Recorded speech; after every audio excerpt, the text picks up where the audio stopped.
I'm Baba Richard Tan, a very enthusiastic Peranakan cultural promoter. Hi, I'm Raymond Wong. I actually run my own business, which is Rumah Kimchu, where I actually have a flair and love for Peranakan Nonya Kebayas and sarongs.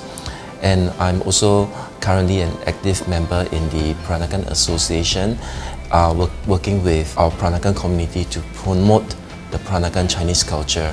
So for Peranakan wedding costume, it is very interesting and different from the Chinese kwa that we know of. That's right. In fact, the costume which the Peranakan girls wore for their wedding is actually a Qing fashion style of costume. So what happens, it has a very archaic look to it.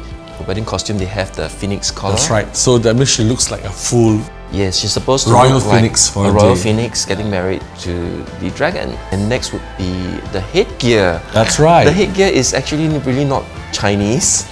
It's got a bit of a fusion. Yes, say, fusion right? between Malay and, with lots of Malay floral hairpins and Chinese That's right. hairpins, all forming a huge crown on the top. I was told that maybe in the olden days they even have as much as 168 pins. And one thing also interesting to note is when Chinese girls get married and they wear their kwa, you'll notice that they'll wear lots of gold necklaces around their neck. That's right. To show that they are being married into a very good family.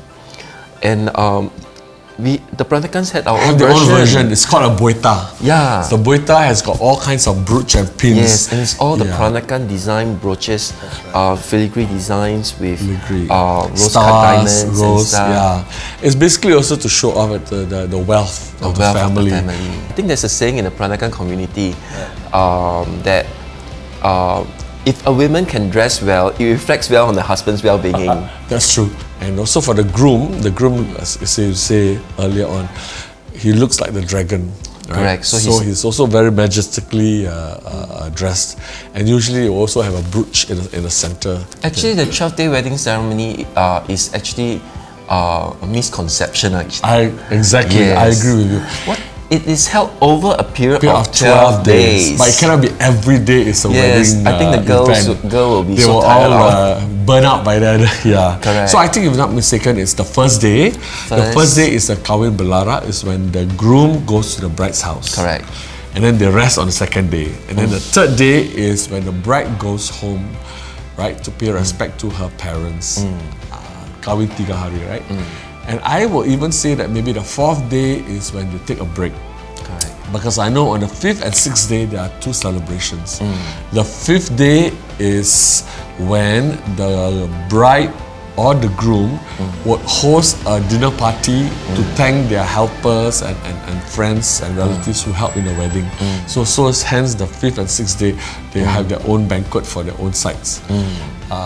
Then probably they rest for the next few days. Basically, I think the idea of consummation to allow them, give them time to consummate the wedding, so that by the 12th day is when they finalize the wedding. Correct. And on that day, they usually have a few interesting things. That's For right. example, like putting the chickens under the bed and see which one comes out first, which is very much practiced by the Chinese also. That's right. I think in terms of Peranakan wedding attire modification, it really depends. I think for us, as much as we can, I'm sure you have your bridal attire that you promote and all that. We want to also keep up with the times, right? Yeah. True.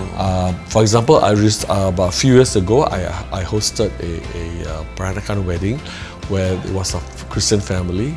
So the headdress of the bride, instead of having the 8 immortals, we changed that to flowers.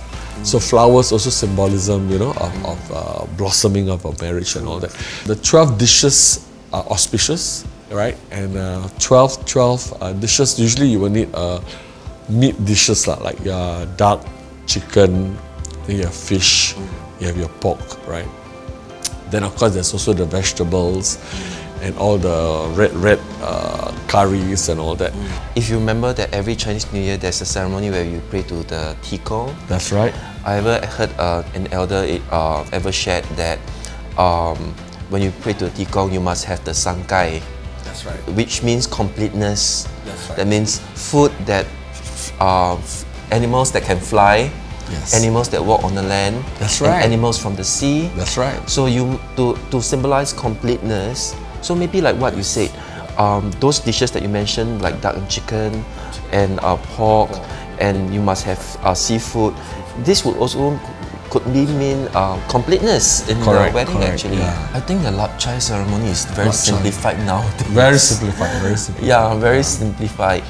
Yeah. I think basically because it entails too much work. In the past, there's things like you must have your whole roast pig, That's you right. must have your brandy, Brandy. your candles, and That's right. some Peranakan families they follow the teochew. You must have your sitiam kim. That's right. Yeah. In fact, I think many still practice it. Even Yeah. after my sister's wedding, I can remember we still have the practice the sitam kim. Yeah, because it's an interesting fact that it's also good culture from the other Chinese dialect groups, and we feel that it's good. It makes and reflects well on the family too. So that's why Sidiam Kim is also adapted in it.